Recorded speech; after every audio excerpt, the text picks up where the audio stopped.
Mahilig ka ba sa mga kwentong puno ng pag-ibig, pagtataksil at hustisya?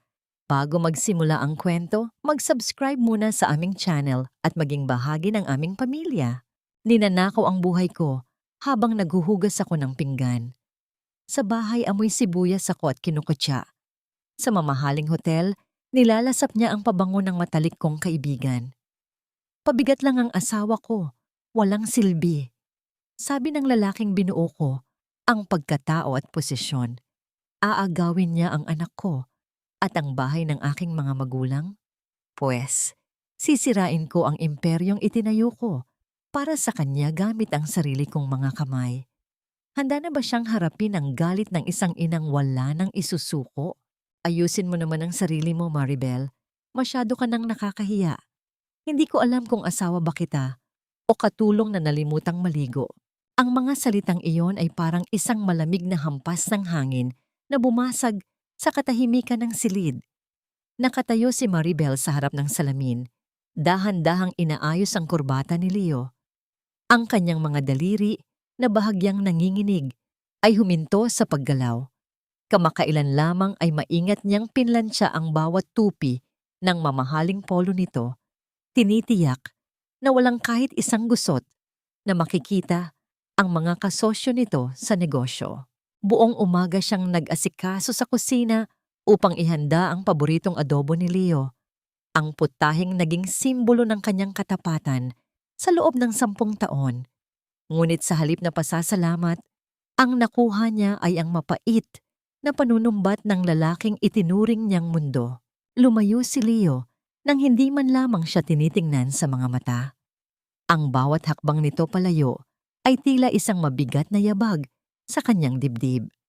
Narinig ni Maribel ang pagtunog ng zipper ng bag nito. Isang tunog na nagpapahiwatig ng pagmamadali. Pagmamadaling iwan siya sa loob ng 4 na sulok ng bahay na unti-unti nang nagiging kulungan. Ang amoy ng bawang at luya na nanunuot sa kanyang balat ay tila naging isang sumpa, isang tatak ng pagiging babaeng kusina na kailanman ay hindi na magiging sapat para sa isang matagumpay na lalaki. Nararamdaman niya ang unti-unting pagtulo ng pawis sa kanyang batok. Hinaluan ng hapdi ng mga luhang pilit niyang ikinukulong. Ang kanyang lalamunan ay tila tinumbahan ng malaking bato, tuyot at mahapdi. Gusto niyang sumigaw. Gusto niyang itanong kung nasaan na ang lalaking nangako sa kanya ng kalinga noong panahong wala pa itong pangalan sa industriya. Ngunit ang tanging lumabas sa kanyang mga labi ay isang mahinang buntong hininga na agad ding nilamon ng katahimikan. Ang kanyang mga kamay, na dati ay puno ng pangarap, ay dahan-dahang bumagsak sa kanyang gilid na walan ng lakas, tila mga dahong nalalanta sa gitna ng matinding sikat ng araw. Bakit ba ang pagmamahal ay kailangang maging isang mahabang serye ng pagtitiis na walang katiyakan ng wakas? Maribel, ang bagal mo namang kumilos, ang dumi-dumi ng sahig, baka madulas ang anak mo. Ang boses ni Doña Carmen ay umaling-awngaw mula sa sala. Matalim at puno ng panghuhusga. Lumabas si Maribel mula sa silid. Bit-bit ang bigat na tila buong daigdig ang pasan-pasan. Naabutan niya ang kanyang biyanan na nakaupo sa sofa. Tila isang reynang naghihintay na pagsilbihan. Opo, ma. Lilinisin ko na po. Mahinang sagot niya. Dapat lang. Wala ka nangang ambag sa perang ipinambibili ng pagkain sa bahay na ito. Sana naman ay ayusin mo ang pagiging asawa at ina mo. Huwag mong kalimutan, kung hindi dahil sa amin, baka wala na ang nanay mo ngayon. Dagdag pa ng matanda, habang masusing tinitingnan ang kanyang mga kuko. Ang salitang utang na loob ay muling bumaon sa puso ni Maribel gaya ng isang kinakalawang na pako. Ito ang tanikalang pumipigil sa kanya na humakbang palayo. Itinuloy niya ang paglilinis. Ang bawat kuskos ng basahan sa sahig ay tila isang pagsisikap na burahin ang sarili niyang pagkatao. Hanggang sa marinig niya ang pag-alis ng sasakyan ni Leo. Ang katahimikan ay muling bumalik. Mas nakakabingi, mas masakit. Gabi na nang matapos ang lahat ng gawaing bahay. Tulog na si Lily, ang tanging anghel na nagbibigay sa kanya ng dahilan para huminga. Sa gitna ng dilim sa kusina, nakita ni Maribel ang telepono ni Leo na naiwan sa ibabaw ng counter. Isang pambihirang pagkakataon. Karaniwan ay parang ginto itong itinatago ng asawa. Isang notification ang sumindi sa screen. Isang voice message mula sa isang numerong walang pangalan. Ngunit ang profile picture ay pamilyar na pamilyar. Si Nicole, ang kanyang matalik na kaibigan. Nanginginig ang kanyang buong katawan habang dahan-dahang inaabot ang gadget. Ang bawat tibok ng kanyang puso ay tila isang babala na hindi niya dapat buksan ang pintong ito. Ngunit ang hinalang matagal nang nanunukso sa kanyang isipan ay mas malakas. Pinindot niya ang play. Leo, love. Ready na ang lahat. Hindi na makakahalata ang asawa mong Chimay. Mapapasa atin na ang titulo ng bahay bukas. Iwan mo na siya. Pagod na akong magtago. Nabitawan ni Maribel ang hawak niyang baso. Walang tunog ng pagbasag ang lumabas sa kanyang pandinig, kundi ang malakas na hiaw ng sarili niyang kaluluwa na tila unti-unting pinapatay. Ang tubig ay humalik sa kanyang mga paa, malamig at malupit, gaya ng katotohanang kasalukuyan niyang natuklasan. Gaano pa ba karaming piraso ang kailangang madurog sa akin bago ako matutong bumitaw? Nakatayo lang siya roon, sa gitna ng madilim na kusina, habang ang boses ni Nicole ay patuloy na umuulit sa kanyang isipan. Ang lalaking binigyan niya ng lahat, ang kanyang talino, ang kanyang panahon, ang kanyang dangal, ay handa na siyang itapon na parang isang basurang wala ng silbi. Huwag kang mag-alala, Leo. Sa oras na mapirmahan niya ang dokumentong yon, wala na siyang magagawa kundi ang lumaya sa sarili niyang bahay. Sino ba ang maniniwala sa isang asawang walang trabaho at mahina ang isip? Ang boses ni Nicole sa loob ng telepono ay tila isang matalim na kutsilyo na humihiwa sa bawat hibla ng pagkatao ni Maribel. Ang bawat salita ay puno ng lason, malayo sa malambing na tinig ng kaibigang itinuring niyang kapatid. Sa sandaling iyon, ang mundo ay tila huminto sa pag-ikot. Ang hangin sa loob ng kusina ay naging kasing bigat ng tingga. Mahirap lang hapin, sapat na upang gapiin ang kanyang nanlalambot na katawan. Nakatayo si Maribel sa gitna ng dilim, hawak sa kaliwang kamay ang isang tray ng mainit na kape at paboritong cracker ni Leo. Isang merienda sa hating gabi na maingat niyang inihanda dahil alam niyang pagod ang asawa mula sa trabaho. Ang usok mula sa kape ay dahan-dahang humahalik sa kanyang mukha, isang mabalasik na paalala ng kanyang katangahan. Habang iniisip niya ang kapakanan ng lalaki, ang lalaki naman ay nagpaplano kung paano siya tuluyang itatapon sa kalsada. Nabitawan niya ang hawak na tray. Ang bawat piraso ng porselana ay sumabog sa sahig. Ang mainit na kape ay dumanak sa puting tile, gaya ng dugong umaagos mula sa isang sugat na hindi na maghihilom. Hindi siya nakaramdam ng takot sa dumi o sa galit ni Leo. Ang tanging nararamdaman niya ay ang unti-unting pagkamatay ng kanyang kaluluwa. Ang kanyang mga kamay ay nanigas. Ang kanyang paningin ay lumabos sa init ng mga luhang hindi niya hinayaang pumatak. Walang hiyaw, walang hikbi. Ang pinakamatinding sakit ay ang sakit na hindi kayang bigyan ng tinig. Ano iyon?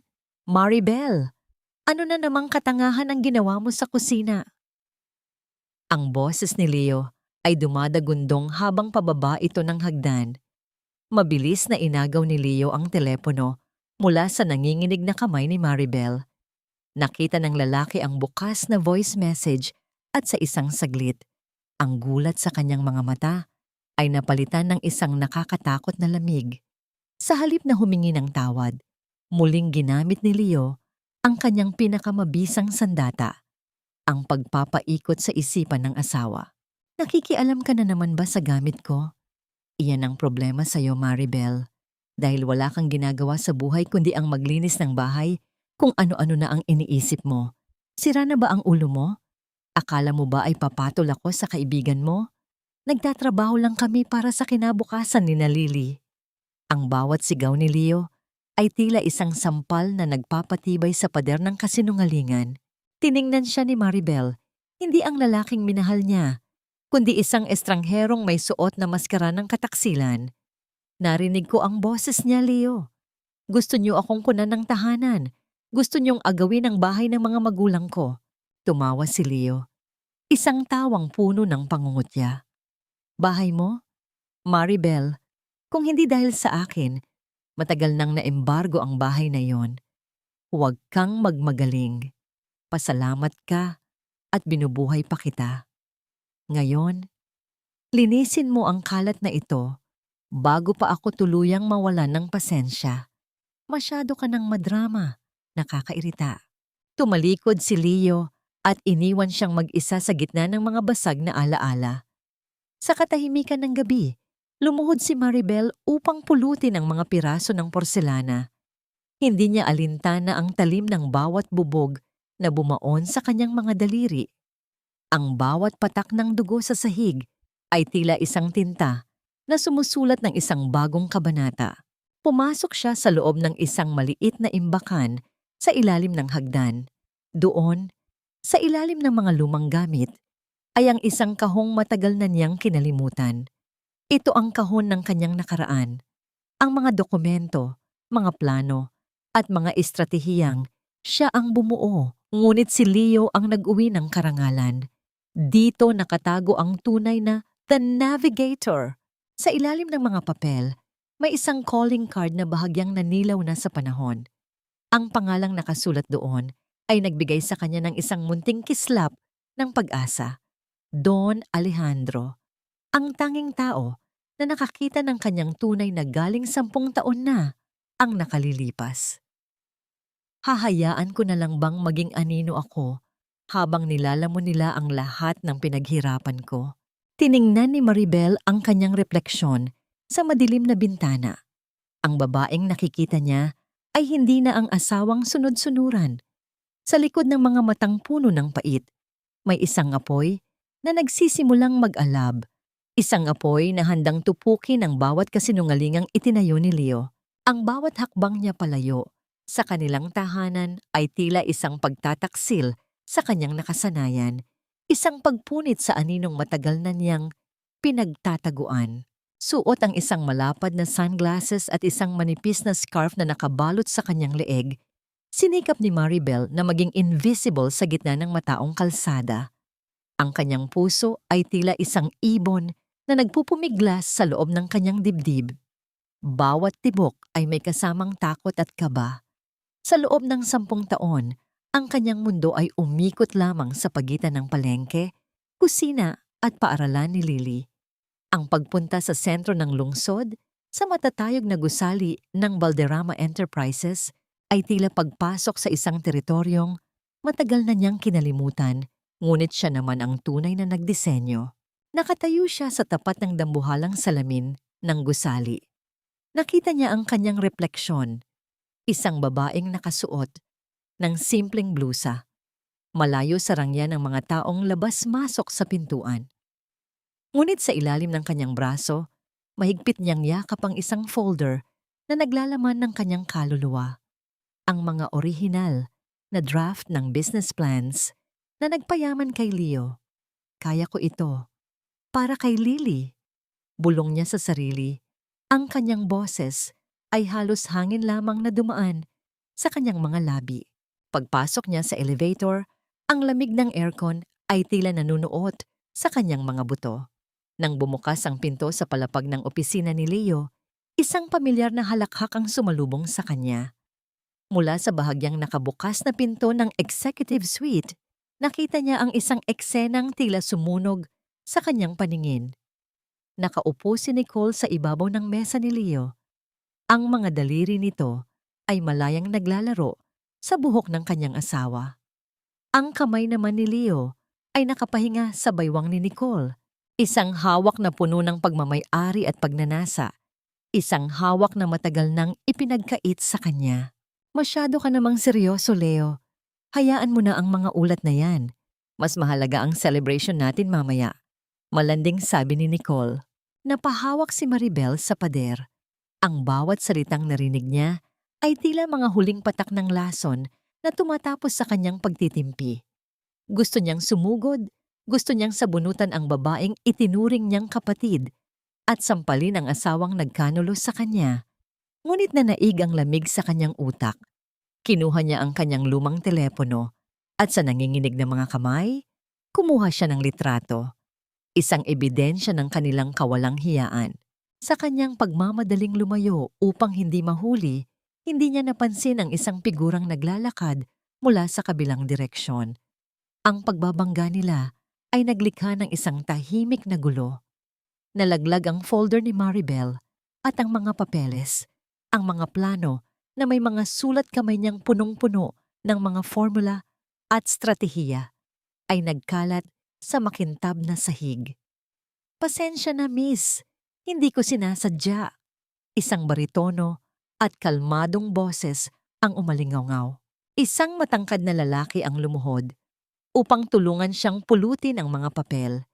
Nakasuot ito ng isang seryosong suit, may matatalas na mata, ngunit may bakas ng kabaitan sa mukha. Si Gabriel, habang pinupulot nito ang isang pahina, biglang natigilan ng lalaki. Ang kanyang mga mata ay nanatili sa isang partikular na financial graph na iginuhit ni Maribel. Sino ang gumawa ng analysis na ito? Tanong ni Gabriel. Ang kanyang boses ay puno ng pagkamangha. Ang logic na ginamit dito, ito ang nawawalang piraso sa report ng Valderrama na matagal ko nang hinahanap. Tumingin si Maribel sa lalaki. Ang kaba sa kanyang dibdib ay napalitan ng isang kakaibang pakiramdam. Ito ang unang pagkakataon sa loob ng maraming taon na may nakakita sa kanyang galing nang hindi siya kinukutya. Ngunit dahil sa takot na makita ni Leo, mabilis niyang inagaw ang mga papel mula sa kamay ni Gabriel. "Sa akin iyan. Salamat." Mabilis na sabi ni Maribel. Ang kanyang tinig ay nanginginig. "Sandali! Miss!" Tawag ni Gabriel, ngunit mabilis nang tumakbo si Maribel patungo sa emergency exit. Naiwan si Gabriel na nakatayo sa gitna ng hallway. Hawak ang isang piraso ng papel na hindi nakuha ni Maribel. Isang pahinang naglalaman ng pirma ni Maribel bilang The Navigator. Sa loob ng elevator, sapo ni Maribel ang kanyang dibdib. Pilit na hinahabol ang kanyang hininga. Ang kanyang mga daliri ay ramdam pa rin ang init ng pagkakasagi ng mga kamay ni Gabriel. Isang estranghero na sa isang saglit ay nagparamdam sa kanya na may halaga pa siya. Ngunit ang kanyang panandaliang paghahanap ng sarili ay agad na pinutol ng malakas na pagtunog ng kanyang telepono. Isang tawag mula sa kanyang biyenan. "Maribel! Nasaan ka na namang babae ka? Bakit wala ka sa bahay? Umuwi ka ngayon din. May kailangang papirmahan sa'yo si Leo na mahalaga. Kapag hindi ka dumating sa loob ng 30 minuto, malalagot ka sa amin." Ang boses ni Doña Carmen ay tila isang latigo na humahampas sa kanyang pandinig. Nakahawak si Maribel sa railings ng elevator. Ang kanyang mga kuko ay bumaon sa bakal. Ang paghaharap ay hindi na maiiwasan. Ang unang hakbang sa dilim ay nagawa na niya at wala nang balikan. Saan ako kukuha ng lakas para harapin ang mga taong handang ubusin ang aking pagkatao? Pumirma ka na. Huwag mo nang pahabain ang usapan, Maribel.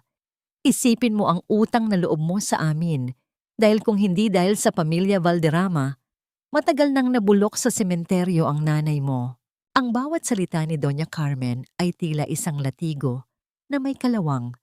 Humahampas sa likod ni Maribel sa tuwing susubukan niyang tumayo ng matuwid. Pagpasok pa lamang niya sa pintuan ng kanilang tahanan, sinalubong na siya ng isang puting papel na nakalatag sa ibabaw ng mesa. Ang dokumentong yon, isang special power of attorney, ay tila isang hatol ng kamatayan para sa kanyang huling natitirang ari-arian. Ang bahay ng kanyang mga magulang na puno ng mga alaala ng kanyang kabataan. Nakatayo si Maribel sa tapat ng kanyang biyenan. Ang kanyang mga kamay ay nakatago sa likod upang hindi makita ang panginginig ng kanyang mga daliri. Ang hangin sa sala ay puno ng amoy ng mamahaling pabango ni Doña Carmen. Isang amoy na dati ay nagbibigay sa kanya ng respeto, ngunit ngayon ay nagpaparamdam lamang ng pagsakal. Ma, kailangan ko po munang basahin ito ng maayos. Hindi ko po pwedeng ibenta ang bahay ni tatay ng basta-basta. Mahinang sagot ni Maribel, pilit na pinapatatag ang kanyang boses. Basahin? Maribel, 10 taon ka nang palamunin dito. Ano pa ba ang babasahin mo? Para ito sa negosyo ni Leo. Para sa kinabukasan ng apo ko. O baka naman gusto mong bawiin namin ang lahat ng perang ginastos namin sa pamilya mo. Ang boses ng matanda ay tumaas, puno ng puot at kawalang galang.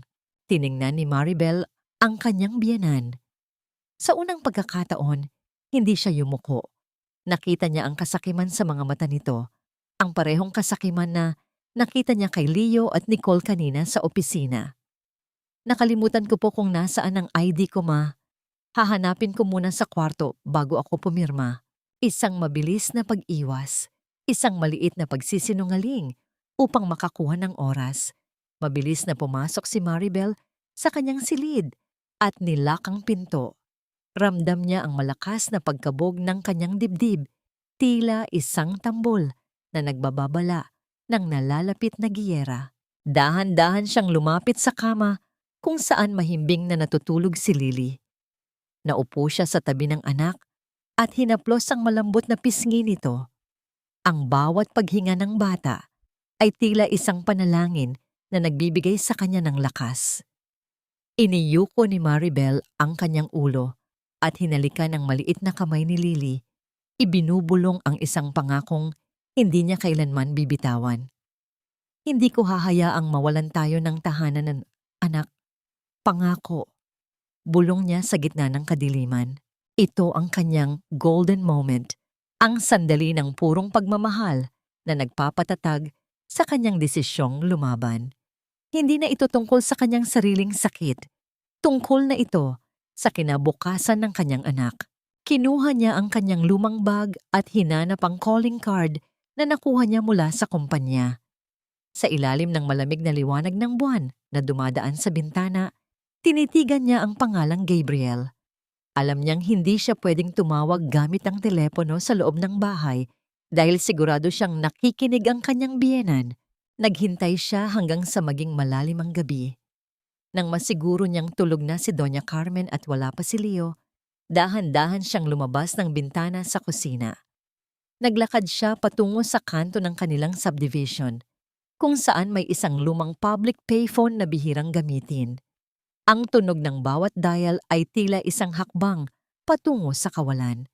Ang gabi ay tahimik, tanging ang huni ng mga kuliglig at ang malayo at mahinang ugong ng mga sasakyan ang maririnig. Sa ikatlong ring may sumagot.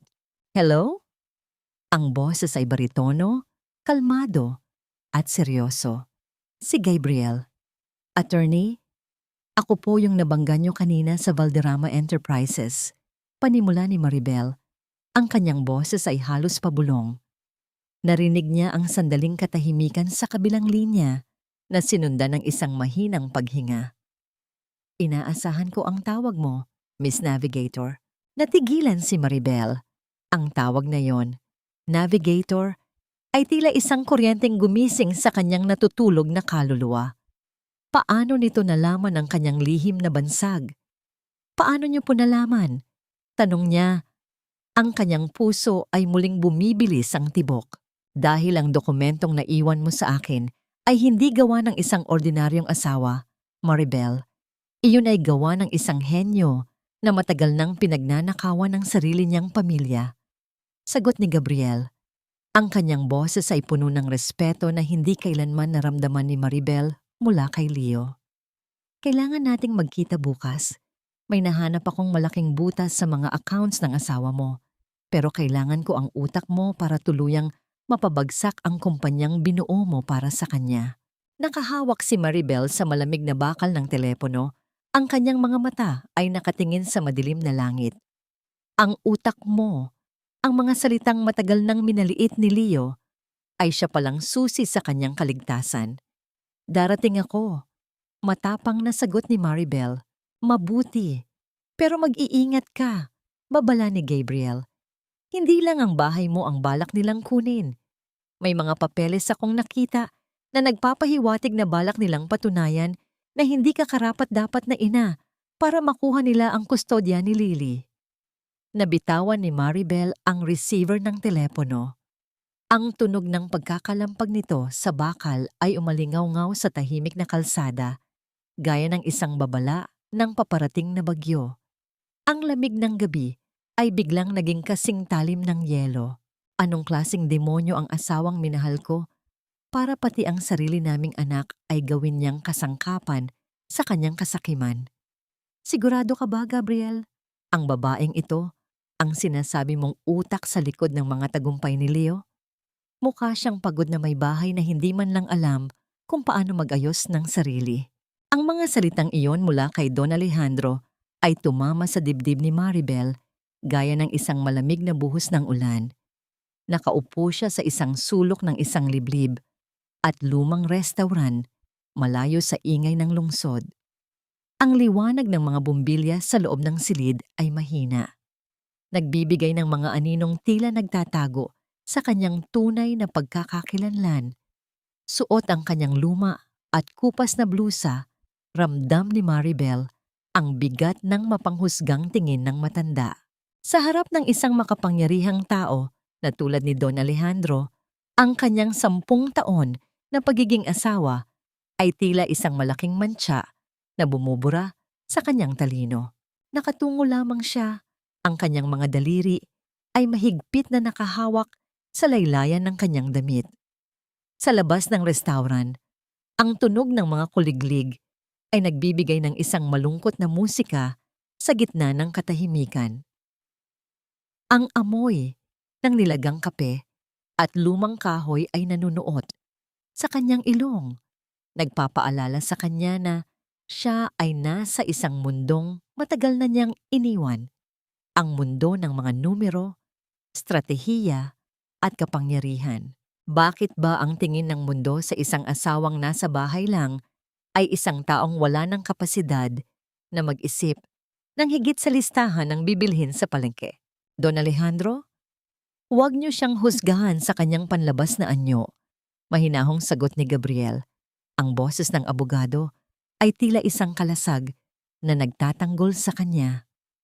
Ang mga papeles na hawak ko ay hindi nagsisinungaling. Si Maribel ang navigator. Siya ang dahilan kung bakit hindi bumagsak ang Valderrama Enterprises nung nakaraang krisis. Lumingon si Maribel kay Gabriel. Nakita niya sa mga mata ng lalaki ang isang bagay na matagal na niyang nakalimutan, ang pagkilala. Inabot ni Gabriel ang isang baso ng tubig sa kanya. Ang kanyang mga daliri ay sandaling dumampi sa kamay ni Maribel, isang simpleng galaw na nagbigay sa kanya ng kakaibang init at lakas. Sige, hamon ni Don Alejandro. Inilapag nito ang isang folder sa ibabaw ng mesa. Ito ang pinakahuling financial strategy na isinumite ni Leo. Sabi niya, ito ang magliligtas sa amin sa susunod na quarter. Kung ikaw nga ang navigator, sabihin mo sa akin kung ano ang mali dito. Kinuha ni Maribel ang folder. Sa sandaling dumampi ang kanyang mga mata sa mga numero, ang kanyang pagkatao ay tila nagbago. Ang takot at hiya ay biglang naglaho, napalitan ng isang malamig at matalas na focus. Kumuha siya ng isang ballpen mula sa kanyang bag at isang papel na napkin sa ibabaw ng mesa. Sa loob ng 5 minuto, ang tanging maririnig sa silid ay ang mabilis na paggasgas ng pen sa papel. Hindi siya gumamit ng calculator. Ang kanyang isipan ay tila isang computer na mabilis na nagpoproseso ng mga komplikadong formula. Ipinakita niya kung paano sadyang pinalobo ni Leo ang mga gastos sa marketing upang itago ang perang inililipat nito sa ibang account. Ipinakita niya ang mga butas sa kontrata na maglalagay sa kumpanya sa malaking panganib. Ito ay hindi isang plano para iligtas ang kumpanya. Don Alejandro, panimula ni Maribel, ang kanyang boses ay hindi na nanginginig. Ito ay matapang, malinaw, at puno ng awtoridad. Ito ay isang plano para sa isang dahan-dahang pagnanakaw.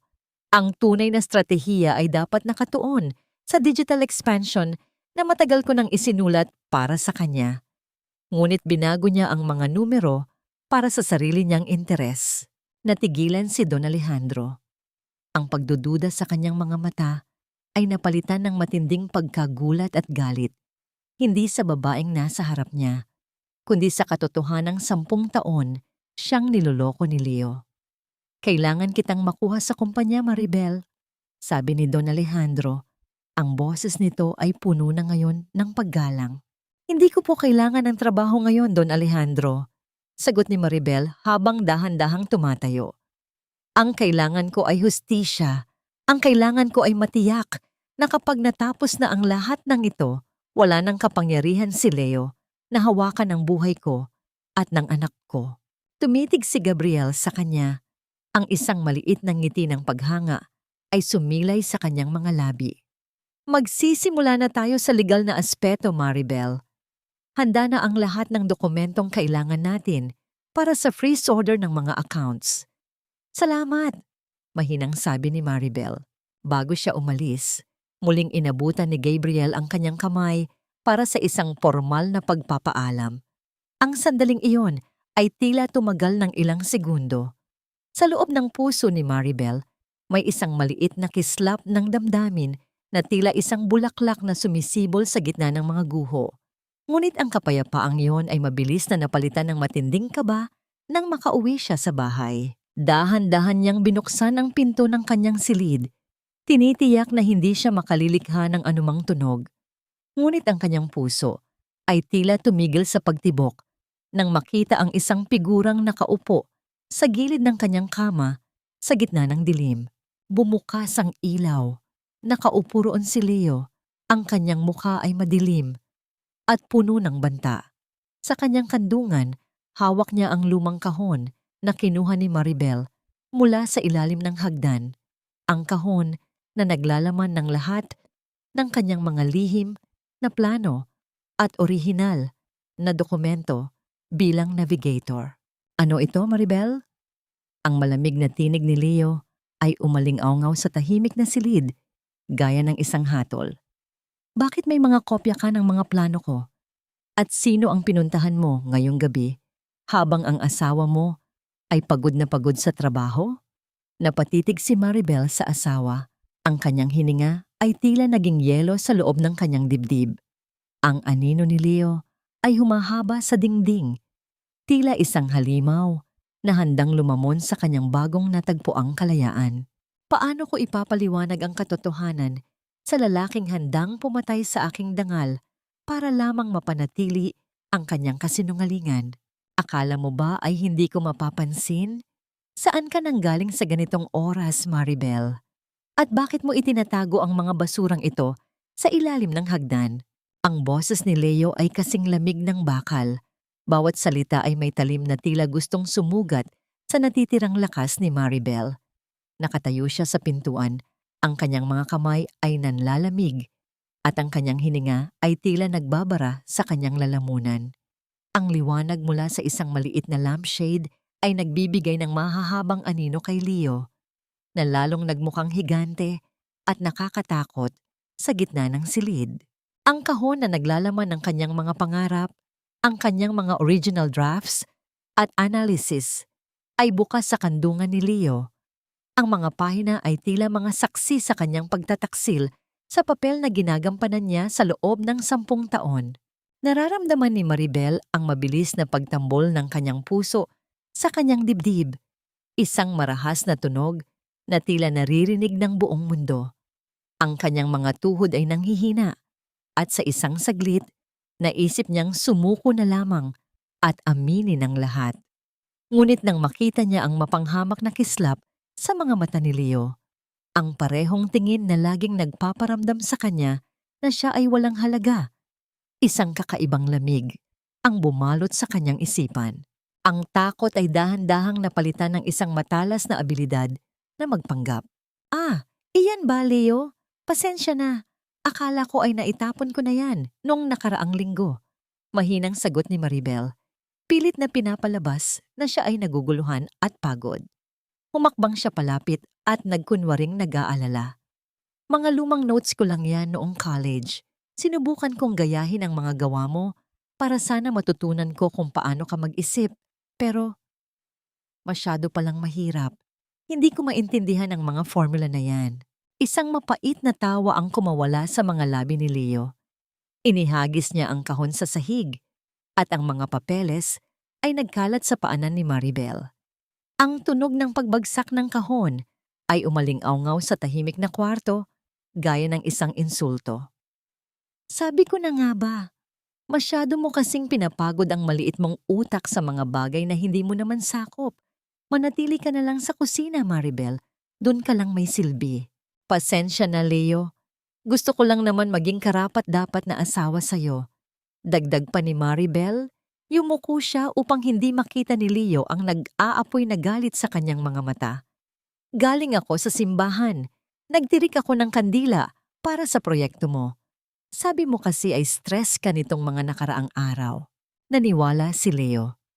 Ang kanyang kayabangan ang naging pinakamalaking bulag sa kanya. Mabuti pa nga. Siguraduhin mo lang na nakahanda ang almusal ko bukas. Itapon mo na ang mga basurang yan. Nakakadumi lang ng kwarto.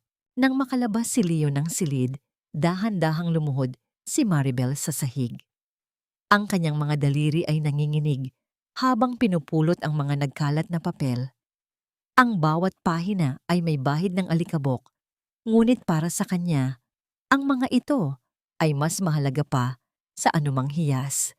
Maingat niyang nilinis ang dumi sa mga ito gamit ang kanyang palad, isang tahimik na panunumpa na hinding-hindi na niya hahayaang tapakan muli ng asawa ang kanyang dignidad. Nang sumapit ang madaling araw, habang ang buong bahay ay balot pa ng katahimikan, naupo si Maribel sa harap ng kanyang lumang laptop sa kusina. Gamit ang isang dummy email na itinuro ni Gabriel, nagsimula siyang magpadala ng mga impormasyon. Ang kanyang mga mata ay nanatiling nakatitig sa screen, ang tanging liwanag sa gitna ng dilim. Ipinadala niya ang mga password na nakuha niya mula sa mga nakatagong resibo sa pitaka ni Leo. Mga password na madaling hulaan dahil ito ang petsa ng kaarawan ni Nicole. Pagkalipas ng ilang minuto, tumunog ang kanyang telepono. Isang mensahe mula kay Gabriel. Napasok ko na ang system, Maribel. Tama ang hinala mo. May isang offshore account na nakapangalan kay Nicole. Doon inililipat ni Leo ang mga pondo ng kumpanya na kinukuha niya sa pamamagitan ng mga pekeng invoice. Malaking halaga ito. Sapat na para ipakulong silang dalawa. Isang malamig na ngiti ang sumilay sa mga labi ni Maribel. Ang pakiramdam ng tagumpay ay tila isang matamis na alak na unti-unting gumagapang sa kanyang mga ugat. Ngunit alam niyang kailangan pa niyang mag-ingat. Ang laro ay kasisimula pa lamang. Sa kalagitnaan ng kanyang pag-iisip, biglang nag-vibrate ang kanyang telepono. Hindi ito mula kay Gabriel. Isang text message mula sa isang numerong matagal na niyang hindi nakakausap ng maayos. Ate Maribel, pwede ba tayong magkape bukas? May sasabihin sana akong mahalaga tungkol kay Kuya Leo. Parang hindi na kasi tama ang mga nangyayari sa opisina. Nag-aalala ako sa'yo. Mula kay Nicole, napatitig si Maribel sa screen ng kanyang telepono. Ang bawat letra sa mensahe ay tila isang tuka ng ahas na nagkukunwaring ibon. Ang matalik niyang kaibigan, ang babaeng nakikipagtalik sa kanyang asawa, ay nag-aanyaya sa kanya para sa isang pakitang taong pag-aalala. Nararamdaman ni Maribel ang paglamig ng kanyang mga kamay habang nakatingin sa mensahe. Ang bawat pintig ng kanyang puso ay tila isang babala. Bakit biglang makikipagkita si Nicole? Ano ang planong ilatag ng babaeng ito upang lalo siyang ibaon sa hukay? Ate, salamat at nakarating ka. Ang totoo niyan, hindi ako nakatulog kagabi dahil sa sobrang pag-aalala sa inyo ni Kuya Leo. Ang boses ni Nicole ay kasing tamis ng asukal, ngunit para kay Maribel, bawat salita nito ay tila isang patak ng asidong tumutunog sa kanyang pandinig. Nakaupo sila sa loob ng isang sosyal na kafe kung saan ang amoy ng mamahaling kape at sariwang tinapay ay humahalo sa hanging galing sa aircon. Nakasuot si Nicole ng isang eleganteng corporate dress, maayos ang bimo, at may suot na matatamis na ngiti na kayang linlangin ang sinuman. Sa harap niya, si Maribel ay nananatiling simple, isang babaeng pilit itinatago ang kanyang talino sa likod ng isang mukhang pagod at walang malay. Tinitigan ni Maribel ang kanyang matalik na kaibigan. Nakikita niya ang bawat pekeng emosyon sa mga mata ni Nicole. Naalala niya ang lahat ng beses na pinatuloy niya ito sa kanilang bahay. Ang lahat ng pagkaing inihanda niya para rito. At ang mga sikretong ipinagkatiwala niya sa ahas na ito. Salamat, Nicole. Napakabuti mo talagang kaibigan. Mahinang sagot ni Maribel ang kanyang ngini. Ang kanyang boses ay tila isang mahinang ihip ng hangin. Inikot niya ang kanyang kutsara sa loob ng tasa. Ang tunog ng bakal na tumatama sa porselana ay nagbibigay ng isang regular at nakakabagot na ritmo sa gitna ng kanilang pag-uusap. Ate kasi, napapansin ko lang sa opisina, parang laging pagod si Kuya Leo. Parang marami siyang iniisip. Sabi ko nga sa kanya, baka kailangan niyo ng bakasyon. Pero parang ang bigat-bigat ng pakiramdam niya kapag umuuwi siya sa bahay. Patuloy ni Nicole habang dahan-dahang inilalagay ang kanyang bagong Hermes bag sa ibabaw ng mesa. Ang bag na yon ay kumikinang sa ilalim ng ilaw, isang hiyas na binili gamit ang perang ninakaw ni Leo mula sa kumpanya. Perang dapat ay para sa kinabukasan ni Lily. Nararamdaman ni Maribel ang hapdi sa kanyang hita. Pinipisil niya ang sariling balat sa ilalim ng mesa. Bumaon ang kanyang mga kuko sa kanyang laman upang mapigilan ang pagnanasang isaboy ang mainit na kape sa mukha ng babaeng nasa harap niya. Ang sakit ng kanyang pisikal na katawan ang tanging nagpapanatili sa kanya sa realidad. Ang nagpapaalala sa kanya na kailangan niyang maging kalmado. Siguro nga, Nicole, masyado siyang stress sa trabaho. At alam mo naman ako, sa bahay lang, walang alam sa mga ganyang bagay. Sagot ni Maribel, pilit na pinapalabas ang isang malungkot na ngiti. Salamat at nandoon ka para alagaan siya sa opisina. Hindi ko alam ang gagawin ko kung wala ang tulong mo. Bahagyang natigilan si Nicole. Kumurap ang mga mata nito, tila hindi inaasahan ang ganitong reaksyon. Inasahan niya marahil na magdududa si Maribel o magtatanong ng masaselang bagay. Ngunit ang nakita niya ay ang parehong tangang asawa na matagal na nilang pinagtatawanan ni Leo. Isang kislap ng tagumpay at panghahamak ang dumaan sa mga mata ni Nicole. Bago ito muling nagsuot ng maskara ng awa. Walang anuman yon, ate. Basta para sa'yo at kay Lily. Pero ate, kung sakaling may mangyari, kung sakaling magdesisyon si Kuya Leo na kailangan niya ng bagong simula, sana maintindihan mo na para din yon sa ikabubuti ng lahat.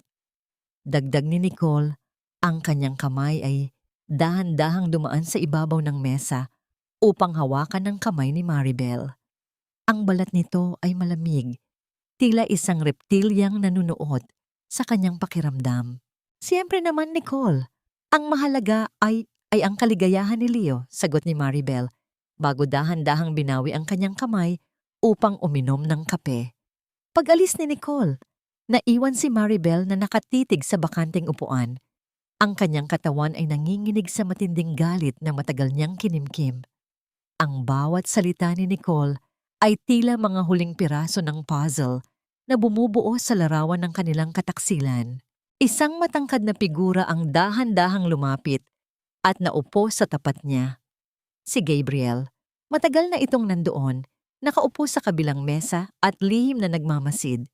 Ang kanyang mga mata ay puno ng malalim na pag-unawa at isang uri ng galit na hindi para kay Maribel, kundi para sa mga taong umaapi rito. Napakagaling mong magpanggap, Maribel. Mahinahong sabi ni Gabriel. Inabot niya ang isang tablet at iniharap ito sa babae. Pero kailangan mo itong makita. Hindi lang pag-alis ang plano nila. Tumingin si Maribel sa screen. Ang kanyang mga mata ay nanlaki at ang kanyang hininga ay tila tumigil. Ang dokumentong nakadisplay ay isang draft ng legal petition. Ano ito, attorney? Tanong niya. Ang kanyang boses ay nanginginig sa takot. Inihahanda na nila ang lahat, Maribel. Sagot ni Gabriel. Ang boses nito ay naging seryoso at madilim. Gusto ni Leo na ideklara kang isang unfit mother dahil sa diumano'y mental instability at kawalan ng kapasidad na buhay ng bata. Inihahanda nila ang lahat ng ebidensya para tuluyan nilang makuha ang kustodiya ni Lily at ilayo siya sa iyo habang buhay. Nabitawan ni Maribel ang kanyang kutsara. Ang tunog nito sa sahig ay umalingaw-ngaw sa tahimik na kafe gaya ng isang hiyaw ng kawalan ng pag-asa. Ang kape sa kanyang tasa ay nagkaroon ng maliliit na alon, gaya ng bagyong kasalukuyang sumisira sa kanyang puso. Pati ba naman ang anak ko, Leo? Pati ba naman ang tanging natitirang piraso ng puso ko ay balak mong lasunin at agawin? Ang mga salitang iyon ay hindi lumabas sa kanyang mga labi, ngunit umalingaw-ngaw iyon sa bawat sulok ng kanyang isipan habang mabilis na tumatakbo si Maribel palabas ng kafe. Ang sikat ng araw ay tila naging kasing talim ng mga karayom na tumutusok sa kanyang balat. Hindi niya alintana ang mga taong nabubunggo niya sa bangketa. Ang tanging nakikita niya ay ang malabong imahe ng mukha ni Lily, ang kanyang tawa, ang kanyang maliliit na kamay, at ang bafong ng kanyang buhok na tila isang anghel. Ang ideya na itatambal siya ni Leo sa isang kasinungalingan upang magmukhang baliw at mawalan ng karapatan sa sariling anak ay isang sugat na mas masakit pa sa anumang pagtataksil.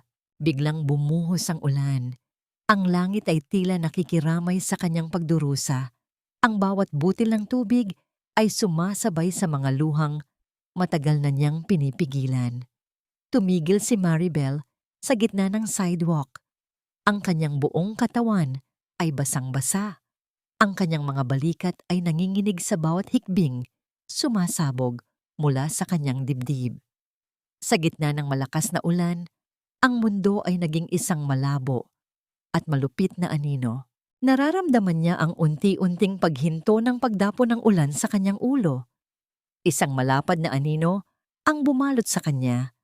Nang dahan-dahan niyang iangat ang kanyang paningin, nakita niya si Gabriel. Nakatayo ang lalaki sa kanyang tabi. Hawak ang isang malaking itim na payong. Ang kanyang mga mata ay puno ng isang uri ng lungkot at determinasyon na hindi pa kailanman nakita ni Maribel sa ibang tao. Hindi kita hahayaang malunod sa ulan, Maribel. Mahinahong sabi ni Gabriel. Ang kanyang boses ay tila isang mainit na kumot sa gitna ng nagyayelong gabi. Inakay siya ni Gabriel patungo sa kanyang sasakyan.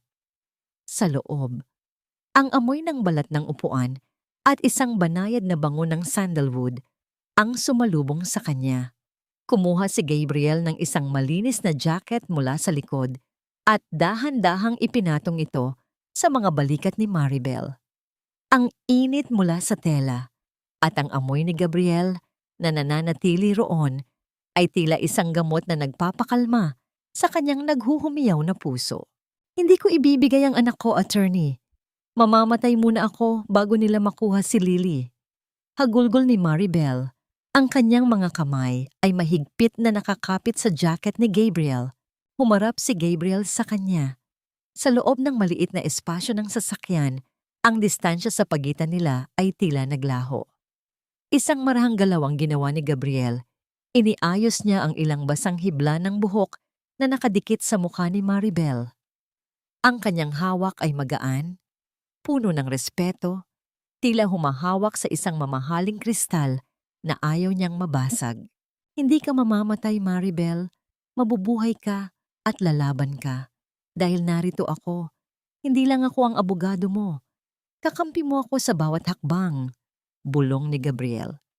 Ang kanyang titig ay nanatili sa mga mata ni Maribel. Isang tahimik na pangako na nagbigay sa babae ng isang uri ng lakas na hindi niya alam na nasa kanya pa pala. Sa sandaling iyon, Ang katahimikan sa loob ng sasakyan ay naging isang golden moment. Nakita ni Maribel ang isang maliit na peklat sa malapit sa kilay ni Gabriel, isang detalyeng nagpapakita na ang lalaking ito ay dumaan din sa sarili niyang mga giyera. Ang pag-unawang namamagitan sa kanila ay hindi na kailangan ng mga salita. Ang bawat paghinga ni Maribel ay dahan-dahang kumakalma. Ang init ng presensya ni Gabriel ay tila isang lunas sa kanyang mga sugat. Salamat, mahinang sabi ni Maribel. Ang kanyang boses ay puno ng katapatan. Ihinatid siya ni Gabriel malapit sa kanilang subdivision. Habang naglalakad si Maribel patungo sa kanilang bahay, ang takot ay napalitan ng isang malamig na determinasyon. Ngunit sa pagpasok niya sa sala, ang kanyang mundo ay muling niyanig. Ang mga gamit ni Lily ay nakakalat sa gitna ng sahig. May isang malaking maleta na nakabukas at ang mga paboritong manika at damit ng kanyang anak ay magulong isinisilid doon. Nakatayo si Leo sa tabi ng maleta. Ang mukha nito ay kasing tigas ng semento. Anong ginagawa mo, Leo? Bakit mo iniimpake ang mga gamit ng anak ko? Sigaw ni Maribel. Ang kanyang boses ay nanginginig sa takot at galit. Tumingin si Leo sa kanya ng may malamig na ngiti. Dadaling ko muna si Lily kay Mama. Sabi ni Mama, hindi ka na raw ligtas kasama ng bata dahil sa kondisyon mo. Huwag kang mag-alala, Maribel. Bisitahin mo na lang siya. Kung papayagan ka namin. Napatitig si Maribel sa maleta. Ang bawat damit ni Lily na nakikita niya doon ay tila isang piraso ng kanyang laman na pilit na binabaklas.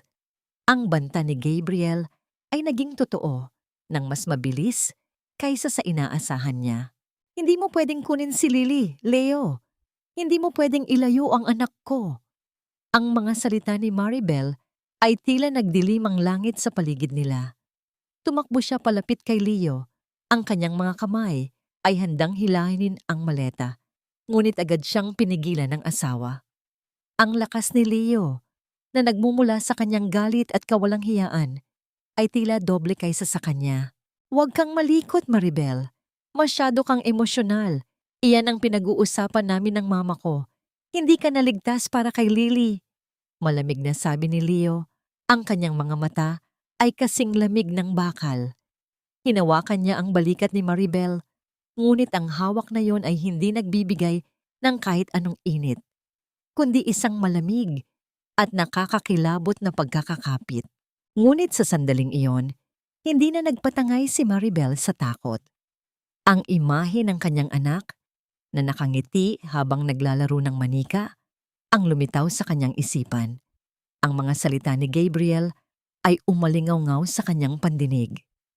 Gusto nilang patunayan na unfit mother ka para kunin nila ang kustodya ni Lily.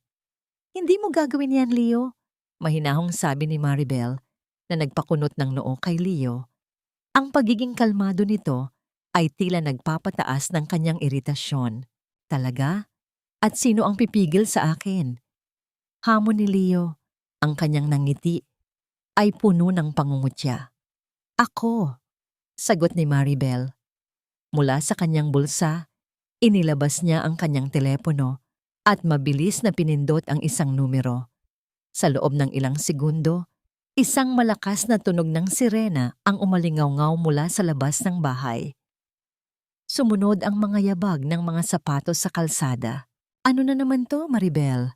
Nagrereklamo ka na naman ba sa mga pulis dahil lang sa gusto mong bantayan ang asawa mo? Sigaw ni Leo. Ang kanyang galit ay lalong lumalakas. Hindi ako nagrereklamo, Leo. Nagdududa ako. Sagot ni Maribel. Ang kanyang mga mata ay nakatutok sa pinto. Habang ang kanyang kamay ay tahimik na nakahawak sa telepono. Bumukas ang pinto at pumasok ang dalawang unipormadong pulis. Kasama nila si Gabriel. Ang kanyang mukha ay puno ng pagiging seryoso. Attorney Gabriel, ano ang ginagawa ninyo rito? Naguguluhang tanong ni Leo. Ang kanyang mukha ay nagbago mula sa galit tungo sa pagkabigla. Magandang gabi, Mr. Valderrama. Kayo ay inaaresto sa kasong qualified theft at estafa. Batay sa mga ebidensyang aming natanggap, malamig na sabi ni Gabriel, sabay senyas sa mga pulis. Teka, ano yung pinagsasabi ninyo? Hindi niyo ako pwedeng arestuhin. Nagwawalang sabi ni Leo. Ngumiti si Maribel. Isang ngiting hindi nagmumula sa kasiyahan, kundi sa katarungan na unti-unting bumabalik. Attorney Gabriel, alam ko po na ito ang plano. Kailangan ko lang siguraduhin na hindi niya mailalayo si Lily. Habang tinatanggal ng mga pulis ang posas sa kamay ni Leo, si Maribel naman ay mabilis na pinulot ang mga gamit ni Lily mula sa maleta at maingat na inayos ang mga ito sa iba pang lalagyan. Ang kanyang puso ay puno pa rin ng kaba, ngunit ang determinasyon niya na protektahan ang kanyang anak ay mas naging matatag. Don't worry, Lilybug, bulong niya sa sarili habang isinasara ang maleta. Hindi kanila kailanman mahiwalay sa akin. Sumunod na umaga, habang nag-aayos ng sarili si Maribel para sa kanyang pagbisita sa korte, may kumatok sa kanyang pinto. Si Doña Carmen. Ang mukha nito ay nagpapakita ng takot at pagkagulat. Ang mga mata ay nanlalaki sa kanyang nakita. Maribel, ano ang nangyari kay Leo? Bakit siya hinuli ng mga pulis? At ano itong sulat na ito? Hinawakan nito ang isang dokumento na tila isang warrant. Mahinahon na kinuha ni Maribel ang papel. Ma, iyan po ang temporary restraining order para hindi niya mailipat si Lily nang walang pahintulot ng korte. At ang kaso po niya ay dahil sa pagnanakaw sa kumpanya. Hindi po ako ang nag-report, kundi si Don Alejandro. Namutla si Doña Carmen. Ano? Paanong nangyari iyon? Hindi totoo yan. Hindi kailanman magnanakaw ang anak ko. Ganoon din po ang akala ko noon, Ma. Ngunit ang katotohanan ay nandyan na po. Sabi ni Maribel, ang kanyang boses ay nagiging mas matatag sa bawat pagbigkas. Salamat po sa lahat ng pagtitiis ko, sa lahat ng utang na loob na binayaran ko sa inyo. Dahan-dahan siyang tumalikod at iniwan ang kanyang biyenan sa gitna ng kanyang mga kasinungalingan at kasakiman. Sa unang pagkakataon sa mahabang panahon, naramdaman ni Maribel ang magaan na pakiramdam. Ang pakiramdam ng paglaya mula sa isang matagal na pagkakagapos. Sapat na ang panahong nagbulag-bulagan ako, Nicole. Ngayon, ikaw naman ang makatikim ng sarili mong lason. Ang mga salitang iyon ay tila isang sumpa na binitawan ni Maribel habang nakatitig sa screen ng kanyang laptop. Sa loob ng madilim na kwarto, ang tanging liwanag ay nagmumula sa asul na kislap ng monitor na nagbibigay ng kakaibang anino sa kanyang mukha. Gamit ang dami email na hindi matutunton ni Leo, ipinadala ni Maribel ang isang regalo kay Nicole. Isang pekeng resibo ng mamahaling alahas na di umano'y binili ni Leo para sa ibang babae. Hindi nagtagal, ang bunga ng kanyang itinanim ay nagsimulang umani ng gulo. Mula sa kanyang pinagtataguan sa dulo ng hallway ng opisina ni Leo, isang lugar na kabisado niya ang bawat sulok, narinig niya ang pagsabog ng galit. Ang mahas na pagbukas ng pinto ng opisina ni Leo ay lumikha ng isang malakas na tunog na yumanig sa katahimikan ng palapag. Ano ito, Leo? Sino itong babaeng pinadalhan mo ng kwintas na mas mahal pa sa ibinigay mo sa akin? Ang boses ni Nicole ay matinis, puno ng selos at kawalan ng tiwala. Ang babaeng dati ay kampante sa kanyang trono, bilang kabit ay mukhang isang desperadang naghahanap ng kasagutan. Wala akong alam dyan, Nicole. Huwag ka ngang gumawa ng eksena rito. Maraming trabaho at stress na ako dahil sa mga kasong isinasampa laban sa akin. Sigaw ni Leo.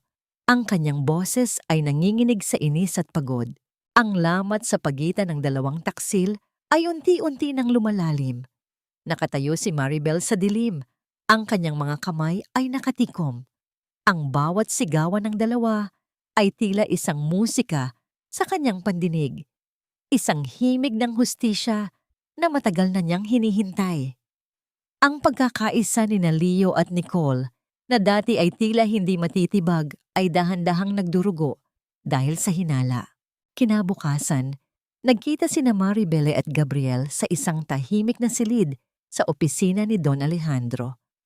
Ang sikat ng araw na pumapasok sa malalaking bintana ay nagbibigay ng isang maliwanag at malinis na pakiramdam. Ibinaba ni Gabriel ang isang folder sa ibabaw ng mesa. Ang kanyang mga mata ay nagniningning sa tagumpay. Ligtas na ang lahat, Maribel. Simula ni Gabriel, ang kanyang boses ay malumanay, ngunit puno ng katiyakan. Nailipat na natin ang titulo ng bahay ng mga magulang mo sa isang trust fund na tanging ikaw at si Lily lang ang may kontrol. Kahit anong gawin ni Leo, hindi na niya mahahawakan ang tahanan niyo. Napahinga ng malalim si Maribel. Ang bigat na 10 taon niyang dinala sa kanyang mga balikat ay tila unti-unting naglalaho. Ang kanyang mga mata ay nangilid ang luha, hindi dahil sa lungkot, kundi dahil sa matinding pasasalamat. Hindi ko alam kung paano kita pasasalamatan, attorney, mahinang sabi ni Maribel. Wala kang dapat ipagpasalamat. Ginagawa ko lang ang tama, sagot ni Gabriel. Dahan-dahan niyang inabot ang kamay ni Maribel na nakapatong sa mesa. Ang kanyang hawak ay matatag, nagbibigay ng isang uri ng proteksyon na kailanman ay hindi naramdaman ni Maribel kay Leo. Ang init ng palad ni Gabriel ay tila isang lunas sa mga nakaraang sugat. Isang mahabang titig ang namagitan sa kanila. Sa sandaling iyon, ang mundo sa labas ay tila naglaho. Nakita ni Maribel sa mga mata ni Gabriel ang respeto at paghanga, ang pagtingin sa kanya bilang isang matalinong babae, hindi lang bilang isang kagamitan sa bahay. Ito ang kanyang golden moment, ang sandaling naramdaman niyang muli na siya ay buhay at may halaga. Nanginginig ang mga daliri ni Gabriel nang dahan-dahan niyang bitawan ang kamay ni Maribel. Pilit na pinipigilan ang sariling damdamin upang manatiling propesyonal. Ngunit ang kislap sa kanyang mga mata ay hindi nagsisinungaling. Ngunit ang kapayapaang iyon ay biglang naputol nang pumasok ang isang tauhan ni Don Alejandro. Bit-bit ang isang ulat mula sa kanilang investigador. Ang mukha nito ay seryoso, tila may dalang masamang balita. Attorney, Miss Maribel, may kailangan kayong malaman, panimula ng lalaki. Nakakuha kami ng tip mula sa airport. Nag-book si Leo ng 2 tiket papuntang Switzerland para sa mismong gabi ng anniversary gala ng kumpanya. Natigilan si Maribel. Switzerland? Bakit doon? Doon matatagpuan ang offshore account ni Nicole, Maribel. Paliwanag ni Gabriel, ang kanyang mukha ay naging kasing tigas ng semento. Plano nilang itakas ang lahat ng perang ninakaw nila bago pa lumabas ang pinal na desisyon ng korte. Kapag nakalipad sila, mahihirapan na tayong bawiin ang pondo. Napakapit si Maribel sa gilid ng mesa. Ang anniversary gala ay gaganapin sa loob lamang ng 3 araw. Ito na ang huling pagkakataon ni Leo para magpanggap na matagumpay bago ang tuluyang pagbagsak. Hindi ko hahayaang makatakas sila, bulong ni Maribel. Ang kanyang mga mata ay nag-aapoy sa determinasyon. Gagamitin natin ang mismong gala para ipakita sa buong mundo kung sino ang tunay na kriminal. Ngunit sa likod ng kanyang katapangan, may isang pangamba na bumabalot sa kanyang puso. Paano kung maging marahas si Leo kapag nalaman nitong wala na siyang matatakasan? Maribel, parang awa mo na. Ikaw lang ang makakatulong sa akin.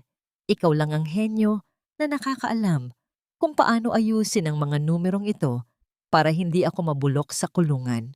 Ang boses ni Leo ay hindi na ang mapagmataas na tinig na nakasanayan ni Maribel. Ngayon, ang boses na yon ay basag, puno ng desperation, at tila nanggagaling sa isang taong nalulunod. Nakaluhod si Leo sa harap ni Maribel sa gitna ng kanilang madilim na sala. Ang kanyang mga kamay ay mahigpit na nakakapit sa laylayan ng duster ng asawa.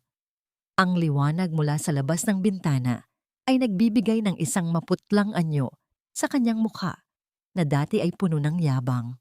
Nakatayo si Maribel, tinitingnan ang lalaking minahal niya ng 10 taon. Ang bawat salita ni Leo ay tila isang marahas na pag-ungkat sa sugat ng nakaraan. Naalala mo ba, Maribel? Noong kailangan ng pamilya mo ng pera para sa operasyon ng nanay mo, ako ang tumakbo. Ako ang nagbayad ng lahat. Huwag mo namang kalimutan ang utang na loob mo sa akin, ngayong ako naman ang nangangailangan. Ang salitang utang na loob ay muling bumaon sa puso ni Maribel, gaya ng isang kinakalawang na karayom. Sa isang sandali, bumalik ang lahat ng alaala ng kanyang pasasalamat noon. Ang kanyang puso ay dahan-dahang lumambot, tila isang yelong unti-unting natutunaw sa ilalim ng init ng pagsisisi ni Leo. Gusto niyang maniwala na nagbago na ito, na baka may pag-asa pa ang kanilang pamilya. Ngunit sa gitna ng kanyang pag-aalinlangan, tumunog ang telepono ni Leo na nasa ibabaw ng mesa. Isang mensahe ang lumabas sa screen, maliwanag at malupit sa gitna ng dilim. Mula kay Nicole, "Love, handa na ang flight natin bukas, pagkatapos ng gala. Iwanan mo na ang tangang asawa mo sa bahay na yan. Excited na ako sa bagong buhay natin sa Switzerland." Ang lahat ng awa sa puso ni Maribel ay biglang naglaho, napalitan ng isang malamig at matalas na determinasyon. Ang huling hibla ng kanyang pagtitimpi ay tuluyan ng naputol. Sa halip na sumigaw, isang mahinahon at misteryosong nangiti ang sumilay sa kanyang mga labi. Dahan-dahan niyang hinawakan ang balikat ni Leo, isang hawak na tila pagpapatawad, ngunit ang totoo ay isang bitag. "Sige Leo, tutulungan kita. Ibigay mo sa akin ang laptop mo. Aayusin ko ang financial report para magmukhang legal ang lahat ng ginawa mo," mahinahong sabi ni Maribel. Sa loob ng 3 oras, ang tanging maririnig sa silid ay ang mabilis na pagpindot ni Maribel sa mga keys ng laptop. Sa ilalim ng bawat formula na kanyang ipinapasok, may isang lihim na code siyang inilalagay, isang trap code na itinuro ni Gabriel. Ang bawat numero na kanyang inaayos ay hindi para iligtas si Leo, kundi para i-download ang lahat ng ebidensya ng pagnanakaw nito nang hindi nito nalalaman. Kinabukasan, sa sobrang pagod at puyat, nagtungo si Maribel sa opisina ni Gabriel.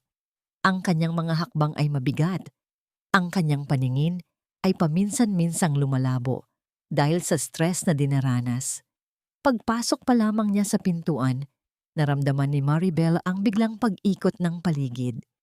Ang sikat ng araw sa bintana ay naging isang malabong kislap at ang boses ni Gabriel na tumatawag sa kanyang pangalan ay tila nanggagaling sa ilalim ng tubig.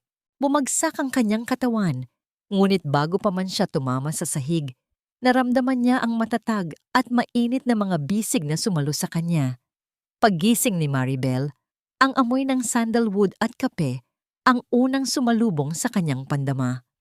Nakasandal ang kanyang ulo sa isang malambot na balikat. Ramdam niya ang init ng katawan ni Gabriel na nasa tabi niya sa sofa ng opisina nito. Ang bawat paghinga ni Gabriel ay tila isang oyayi na nagpapatulog sa kanyang mga takot. Isang tahimik na sandali ng kapayapaan ang naghari sa pagitan nila. Hindi gumalaw si Gabriel. Hinayaan lamang niyang magpahinga ang ulo ni Maribel sa kanyang balikat. Marahang hinaplos ng abogado ang buhok ni Maribel, isang galaw na puno ng purong paggalang at lihim na pagmamahal. Ang kanyang mga daliri ay tila nagtataboy sa lahat ng masasamang panaginip na dinanas ng babae sa loob ng 10 taon. Ito ang kanyang golden moment. Ang sandaling naramdaman ni Maribel na hindi niya kailangang maging navigator, hindi niya kailanman kailangang maging matalino para mahalin. Kailangan niya lang maging siya. "Nandito lang ako, Maribel. Hindi na kita hahayaang mapagod ng mag-isa," bulong ni Gabriel. Ang kanyang boses ay puno ng katapatan. Ngunit ang katahimikang iyon ay biglang winakasan ng isang malakas at nakakangilong tunog. Ang wangwang ng sirena ng pulis ay umalingaw-ngaw mula sa labas ng gusali. Papalapit ng papalapit. Bumukas ng marahas ang pinto ng opisina. Pumasok si Doña Carmen kasama ang 2 pulis. Ang mukha ng matanda ay puno ng puot at tagumpay. "Iyan! Yan ang babaeng magnanakaw. Attorney, Ipapapablotter ko ang manugang ko. Ninakaw niya ang titulo ng bahay namin at ginamit ang talino niya para lokohin ang anak ko. Napatitig si Maribel sa kanyang biyenan. Ang kanyang puso ay muling tumibok ng mabilis sa takot. Ang anniversary gala ay bukas na. Ngunit ang mga kaaway niya ay gumagawa na ng huling hakbang upang ibaon siya sa limot. Bakit ba ang katarungan ay kailangang dumaan muna sa gitna ng matinding bagyo bago sumikat ang araw? Wala kang hiyang manugang ka, magnanakaw. Matapos ka naming pakainin at bigyan ng bubong sa loob ng 10 taon, ito pa ang isusukli mo sa amin. Ang boses ni Doña Carmen ay tila isang matalim na palakol na pilit binabasag ang katahimikan sa loob ng opisina ni Gabriel.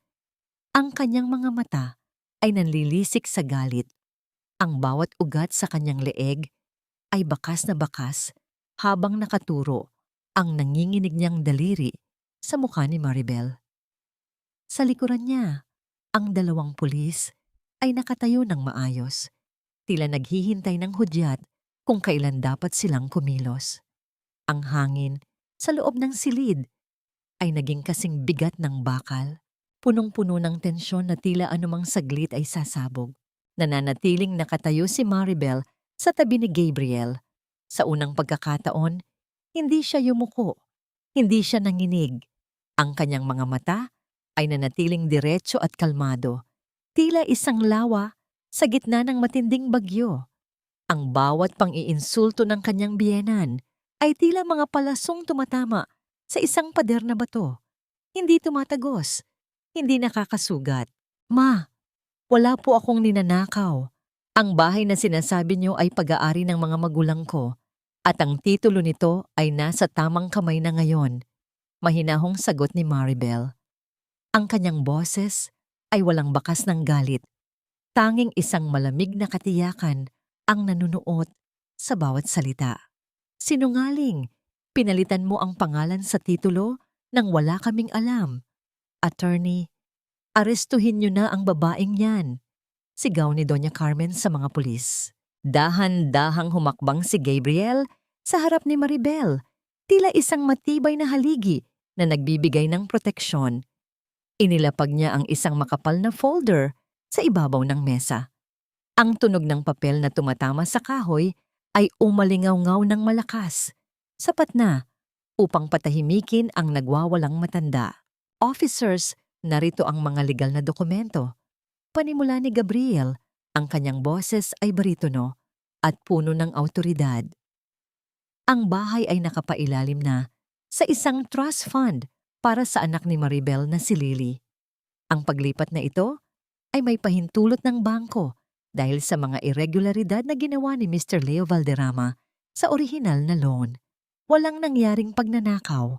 Ang nangyari ay ang pagbawi sa ari-arian na sadyang kinuha sa pamamagitan ng panlilinlang. Namutla si Doña Carmen. Ang kanyang mga labi ay nanginig, ngunit walang salitang lumabas. Ang mga pulis, matapos suriin ang mga papeles na may selyo ng korte, ay tumingin sa isa't isa at dahan-dahang ibinaba ang kanilang mga kamay. Pasensya na, madam, pero base sa mga dokumentong ito, walang basehan ang inyong reklamo. Legal ang ginawa ng inyong manugang, sabi ng isa sa mga pulis bago sila dahan-dahang tumalikod at lumabas ng silid. Naiwang nakatayo si Doña Carmen, tila isang reynang nawalan ng korona sa gitna ng sarili niyang palasyo. Ang kanyang mukha ay puno ng hiya at puot. Hindi pa tayo tapos, Maribel. Kapag nalaman ito ni Leo, titiyakin niyang wala kang pupuntahan. Nang makaalis ang biyenan, gumuho ang tila batong pader ni Maribel. Napaupo siya sa silya. Ang kanyang mga kamay ay dahan-dahang nanginginig. Lumapit si Gabriel at ipinatong ang kanyang kamay sa balikat ng babae. Ang init ng palad nito ay tila isang lunas sa kanyang pagod. Tapos na ang unang laban, Maribel, pero kailangan nyo nang umalis sa bahay na yon. Hindi na ligtas para sa inyo ni Lily doon, mungkahi ni Gabriel. Nang gabing iyon, sa gitna ng katahimikan ng kanilang tahanan, dahan-dahang nag-impake si Maribel. Hindi niya kinuha ang mga mamahaling gamit na ibinigay ni Leo. Ang tanging kinuha niya ay ang mga damit ni Lily at ang ilang mahahalagang alaala ng kanyang mga magulang. Bago siya lumabas, pumasok siya sa banyo ng kanilang kwarto. Nakita niya ang kanyang paboritong duster, ang kupas at maluwag na damit na naging simbolo ng kanyang pagiging babaeng kusina sa loob ng 10 taon. Kinuha niya ito, tiningnan ng huling beses at dahan-dahan itong inihulog sa loob ng basurahan. Ang tunog ng tela na bumabagsak sa plastik ay tila isang pinal na paalam sa kanyang lumang buhay. Ito ang kanyang golden moment. Ang pagtatapon sa lahat ng luma, sa lahat ng pait, at sa lahat ng panliliit na ipinaramdam sa kanya. Ang paglaya niya ay hindi nagsimula sa korte, kundi sa simpleng pagtanggi na isuot muli ang damit ng pagkaalipin. Ihinatid sila ni Gabriel sa isang ligtas at malinis na hotel. Habang mahimbing na natutulog si Lily sa malambot na kama, nagtungo si Maribel sa balkonahe. Ang malamig na hangin ng gabi ay humahaplos sa kanyang mukha, nagdadala ng amoy ng ulan at kalayaan. Lumapit si Gabriel at inabot sa kanya ang isang malaking kahon na may pulang laso. Ang kanyang mga mata ay nagniningning sa ilalim ng liwanag ng buwan. Isang araw na lang, Maribel. Bukas ang anniversary gala. Ito ang isusuot mo. Bulong ni Gabriel. Ipinasadya ko ito para sa'yo. Gusto kong makita nila ang tunay na kulay ng babaeng bumuo sa kumpanyang akala nila ay kay Leo. Dahan-dahang binuksan ni Maribel ang kahon. Ang kislap ng isang napakagandang pulang tela ay sumilay sa kanyang paningin, tila isang naglalagablab na apoy sa gitna ng dilim. "Handa ka na ba, Miss Strategic Director?" Tanong ni Gabriel ng may maliit na ngiti. Nakatitig si Maribel sa pulang damit. Ang kanyang puso ay tumitibok nang may bagong uri ng tapang. Bukas, ang lahat ng anino ay maglalaho. Bukas, ang bawat luha ay magiging sandata. Ito ang gabi ng tagumpay natin, Nicole. Bukas, wala na tayong kailangang katakutan. Ang kumpanya, ang pera, at ang kalayaan. Sa wakas, atin na ang lahat. Ang mga salitang yun ni Leo ay tila isang nakakalasing na musika sa gitna ng marangyang ballroom ng Valderrama Enterprises. Nakatayo siya sa gitna ng entablado. Ang mga ilaw ay nakatutok sa kanya na tila siya ang sentro ng sansinukob. Sa tabi niya, si Nicole ay nakasuot ng isang komikinang na gown na kulay ginto. Ang bawat kislap ng mga beads nito ay tila nagmamayabang sa bawat taong naroroon. Ang amoy ng mamahaling wine at bulaklak ay nanunuot sa paligid, habang ang mahinang tugtog ng mga biolin ay nagbibigay ng isang mapayapa, ngunit mapanlinlang na kapaligiran. Tiningnan ni Leo ang mga bisita, ang mga pinakamalalaking pangalan sa industriya. Pakiramdam niya ay hawak na niya ang langit. Sa loob ng 10 taon, ginamit niya ang talino ni Maribel upang itayo ang pedestal na ito. At ngayon, handa na niyang sipain ang huling piraso ng kanyang nakaraan upang tuluyang makasama ang kanyang bagong simula. Ang mga ngiti sa kanyang mga labi ay puno ng kayabangan. Ang kanyang dibdib ay busog na busog sa papuri ng mga taong hindi alam ang baho sa likod ng kanyang tagumpay. Ngunit ang katahimikan ng ballroom ay biglang nabasag ng dahan-dahang bumukas ang malaking pintong kahoy sa dulo ng bulwagan. Ang tunog ng pagpihit ng seradura ay umalingaw-ngaw sa gitna ng biglang paghinto ng tugtog. Isang figura ang dahan-dahang pumasok. Ang bawat hakbang ay may kasamang tunog ng mataas na takong na tumatama sa makintab na marmol na sahig. Natahimik ang lahat. Ang bawat mata ay nabaling sa babaeng nakasuot ng isang napakagandang pulang damit na tila isang naglalagablab na apoy sa gitna ng kadiliman. Hindi ito ang Maribel na nakasanayan nilang makita sa mga malalabong litrato o sa likod ng mga report. Ang buhok niya ay maayos na nakapusod, ang kanyang mukha ay maliwanag at puno ng dignidad, at ang kanyang mga mata ay nagniningning sa isang uri ng tapang na hindi pa nakikita ni Leo sa buong buhay nila. Sa kanyang tabi, naglalakad si Don Alejandro na may seryosong mukha at si Gabriel na ang bawat titig kay Maribel ay puno ng paghanga at pagmamalaki. Ang bawat hakbang ni Maribel ay tila isang deklarasyon ng digmaan, isang pagbawi sa lahat ng taon na siya ay nanatiling anino. Ang pula ng kanyang damit ay tila sumisimbolo sa lahat ng dugo at luhang ibinuhos niya sa kumpanyang ito. At ngayon, ang dugong iyon ay magiging apoy na tutupok sa mga taksil. Maribel, anong ginagawa mo rito? Ang boses ni Leo ay nanginginig. Ang kanyang mukha ay dahan-dahang nawawalan ng kulay. Ang hawak niyang baso ng champagne ay bahagyang gumalaw. Ang likido sa loob nito ay nagkaroon ng maliliit na alon, gaya ng kanyang panloob na takot. Hindi sumagot si Maribel. Huminto siya sa mismong harap ng entablado. Tumingala siya kay Leo at isang maliit ngunit matalim na ngiti ang sumilay sa kanyang mga labi. Ang bawat segundo ng katahimikan ay tila isang bigat na dumadagan sa balikat ni Leo. Sa sandaling iyon, ang lahat ng rangya at kislap sa paligid ng asawa ay biglang naging maputla sa harap ng tunay na ningning ni Maribel. Ito ang kanyang golden moment. Ang sandaling hindi na siya kailangang magsalita para iparamdam sa lahat na siya ang tunay na may-ari ng gabing ito. Nakita ni Gabriel ang katatagan sa mga balikat ni Maribel, ang paraan kung paano niya dinala ang kanyang sarili nang may taas noong dangal.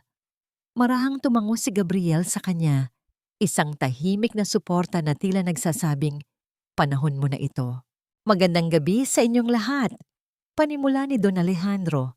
Ang kanyang boses ay umalingaw-ngaw sa buong ballroom gamit ang mikropono. "Bago tayo magpatuloy sa pagdiriwang, may isang mahalagang revelasyon kaming kailangang ipakita. Isang katotohanang matagal nang itinago sa likod ng mga huwad na ulat at mga pagnanakaw." Dahan-dahang lumingon si Don Alejandro sa malaking LED screen sa likod ni Leo. Ang tunog ng pag-on ng projector ay tila isang babala ng paparating na hatol. "Leo, nagustuhan mo ba ang report na ginawa ko para sa'yo?" Mahinahong tanong ni Maribel. Ang kanyang boses ay malinaw na narinig ng lahat sa harapang hanay. Naramdaman ni Leo ang pagtulo ng malamig na pawis sa kanyang noo. Ang kislap ng mga ilaw ay naging kasing talim ng mga kutsilyo sa kanyang paningin. Sa isang saglit, ang lahat ng pangarap niya sa Switzerland ay tila naging isang malabong pangarap na unti-unting nilalamon ng katotohanan. Ano ang nakatago sa likod ng screen na ito na magiging mitya ng aking tuluyang pagbagsak? Sa isang iglap, ang kislap ng mga ilaw sa ballroom ay tila naging malamig na titig ng mga saksi. Ang malaking screen sa likod ni Leo ay nagliwanag, at ang unang lumitaw ay hindi ang mga graph ng tagumpay, kundi ang mga malilinaw na kopya ng bank transfers patungo sa isang offshore account sa Switzerland. Kasunod nito ay ang mga litrato ni Leo at Nicole sa loob ng mga mamahaling hotel, at ang pinakamatindi sa lahat, ang audio recording ng kanilang usapan tungkol sa pagpapatalsik kay Maribel at pagkuha sa bahay ng kanyang mga magulang. Ang bulong-bulungan sa loob ng bulwagan ay unti-unting lumakas, tila isang papalapit na bagyo na bumabasag sa katahimikan. Ang mga board of directors ay nagpalitan ng mga tinging puno ng pandidiri at galit. Si Leo ay napatigagal. Ang kanyang mga kamay ay dahan-dahang bumitaw sa mikropono na lumikha ng isang mahinang kalabog sa sahig ng entablado. Ang kanyang mukha, na kanina lang ay puno ng kayabangan, ay naging kasing putla ng abo. "Hindi totoo yan! Fake news yan! Sinisiraan lang nila ako!" Sigaw ni Leo. Ang kanyang boses ay pumiyok sa tindi ng takot. Lumingon siya kay Nicole, umaasang itatanggol siya nito, ngunit ang nakita niya ay ang babaeng mabilis na lumalayo sa kanya. Tila inilalaglag na siya nito upang isalba ang sarili. "Wala akong kinalaman dyan. Pinilit lang ako ni Leo." Mabilis na depensa ni Nicole. Ang kanyang mga mata ay lumuluha na sa takot para sa sariling reputasyon. Humakbang si Maribel patungo sa gitna. Ang bawat dulo ng kanyang pulang damit ay humahagwis sa hangin gaya ng isang nanalong bandila. Kinuha niya ang isa pang mikropono mula sa gilid. Ang kanyang tinig, nang magsimula siyang magsalita, ay hindi sumisigaw. Ito ay kalmado, matatag, at puno ng awtoridad na nagpatahimik sa buong ballroom. 10 taon, Leo. 10 taon kong ibinigay ang lahat ng talino ko para itayo ang pangalang iyan. Hinayaan kitang magningning habang nananatili ako sa dilim dahil naniwala ako sa pag-ibig at utang na loob. Pero ang kumpanyang ito ay hindi itinayo sa pagnanakaw at pagtataksil. Sabi ni Maribel, ang bawat salita ay tila isang hatol na bumabaon sa dibdib ng asawa. Lumapit si Don Alejandro at ipinatong ang kamay sa balikat ni Maribel. Ipinapakilala ko sa inyong lahat ang tunay na utak sa likod ng bawat tagumpay ng kumpanyang ito. Ang babaeng naging anino, pero ngayon ay magiging ating liwanag. Ladies and gentlemen, our new strategic director and the real navigator, Maribel Valderrama. Ang palakpakan ay umalingaw-ngaw sa buong silid. Isang tunog na tila mga sampal sa mukha ni Leo. Sa gitna ng kaguluhan, ang galit ni Leo ay sumabog. Nawala ang kanyang katinuan. Mabilis siyang bumaba ng entablado at sumugod kay Maribel. Ang kanyang kamay ay nakataas, handang saktan ang babaeng nagpabagsak sa kanya. Hayop ka! Sinira mo ang buhay ko! Hiyaw ni Leo. Ngunit bago pa man dumapo ang kamay ni Leo, isang matatag na braso ang humarang. Mabilis na pumagitna si Gabriel. Hinawakan niya ng mahigpit ang pulso ni Leo at pinilipit ito ng sapat upang mapaluhod ang lalaki sa sakit. Ang mga mata ni Gabriel ay nag-aapoy sa matinding proteksyon. Huwag na huwag mo siyang hahawakan. Tapos na ang panahon na kaya mo siyang saktan. Malamig na banta ni Gabriel, ang kanyang boses ay tila yelong nanunuot sa buto. Ito ang golden moment ni Maribel. Tiningnan niya ang nakaluhod na asawa, hindi nang may pait, kundi nang may purong paglaya. Inabot niya ang mikropono at muling nagsalita. Tinitingnan ang bawat taong naroroon. Ang asawa mo ay hindi pa bigat, Leo. Siya ang angkor na pinili mong putulin dahil sa iyong kasakiman. Ngayon, panoorin mong lumubog ang barko mo habang lumilipad ako. Ang mga yabag ng sapatos ng mga pulis ay nagsimulang marinig mula sa labas. Ang tunog ng kanilang pagpasok ay tila isang pinal na tuldok. Sa mahabang gabi, pumasok ang mga awtoridad, bit-bit ang warrant na matagal nang inihanda ni Gabriel. Leo Valderrama, isinasama ka namin sa presinto para sa mga kasong qualified theft at estafa. Sabi ng opisyal habang idinidiin ang malamig na bakal ng posas sa mga kamay ni Leo. Napanood ni Maribel ang pagkaladkad sa kanyang asawa palabas ng ballroom. Nakita niya rin si Nicole na isinasama para sa investigasyon. Ang gintong damit nito ay tila naging isang maduming paalala ng kanyang pagtataksil. Sa gitna ng lahat ng ito, naramdaman ni Maribel ang isang kamay na humawak sa kanyang siko. Magaan, maingat, at puno ng respeto. Si Gabriel. Tapos na, Maribel. Malaya ka na. Bulong ni Gabriel. Huminga ng malalim si Maribel. Ang kanyang dibdib ay hindi na mabigat. Ang bawat luha na ibinuhos niya sa kusina ay naging isang lakas na nagdala sa kanya sa gabing ito. Ngunit habang inilalabas ang mga taksil, nakita niya si Doña Carmen sa gilid. Ang mukha nito ay puno ng takot at hiya. Ano ang gagawin ng isang reynang wala ng kaharian? Ang hustisya ay hindi laging dumarating sa paraang gusto natin. Pero dumarating ito sa tamang panahon. Kung kailan handa na tayong tanggapin ang ating kalayaan. Ang sikat ng araw na tumatama sa bintana ng bagong opisina ni Maribel ay tila isang basbas ng bagong simula. Wala na ang amoy ng luma at madilim na kusina.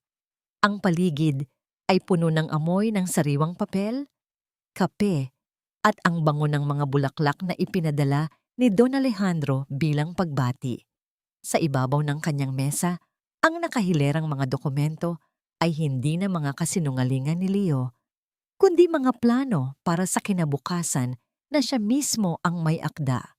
Ang katahimikan ng silid ay nabasag ng marinig ang mahinang pagpihit ng pintuan. Pumasok si Doña Carmen. Wala na ang mamahaling alahas at ang mapagmataas na tindig ng matanda. Ang kanyang buhok ay tila nagkagulo, ang kanyang mga mata ay mugto at puno ng pagsisisi.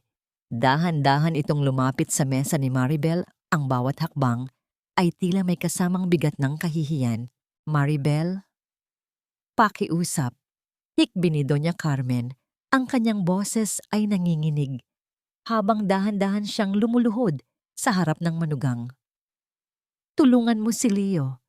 Binawi na ng bangko ang lahat ng ari-arian namin. Wala na kaming matirhan. Pakiusap, bawiin mo ang kaso, kahit para na lang sa anak mo. Tinitigan ni Maribel, ang babaeng dati ay itinuturing siyang basahan. Ang bawat salita ni Doña Carmen ay tila isang malayo at malabong eko ng nakaraan. Noong panahong siya ang umiiyak at nagmamakaawa, walang nakinig sa kanya. Noong panahong kailangan niya ng kalinga bilang ina ni Lily, ang tanging nakuha niya ay ang panunumbat ng utang na loob. Ma, tumayo kayo. Mahinahong sabi ni Maribel. Ang kanyang boses ay walang pait, ngunit wala ring panghihinayang.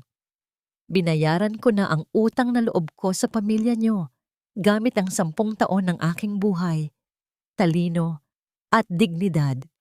Ang kaso laban kay Leo ay hindi tungkol sa galit ko, kundi tungkol sa katotohanan ng kanyang pagnanakaw. Hindi ko na hawak ang hustisya, nasa kamay na ito ng batas. Pero ang anak mo, paano ang sasabihin mo kay Lily? Tanong ng matanda, pilit na humahanap ng paraan para manipulahin ang damdamin ni Maribel. Sasabihin ko sa kanya ang totoo. Sagot ni Maribel, ang kanyang mga mata ay naging kasing tigas ng diamante. Sasabihin ko sa kanya na ang kanyang ina ay lumaban para sa kanilang dalawa, na ang pag-ibig ay hindi dapat maging dahilan para maging alipin. Maari kayong tumira sa maliit na apartment na inihanda ko para sa inyo, bilang huling pagpapakita ko ng respeto. Pero hanggang doon na lang, Ma. Malaya na ako sa inyo.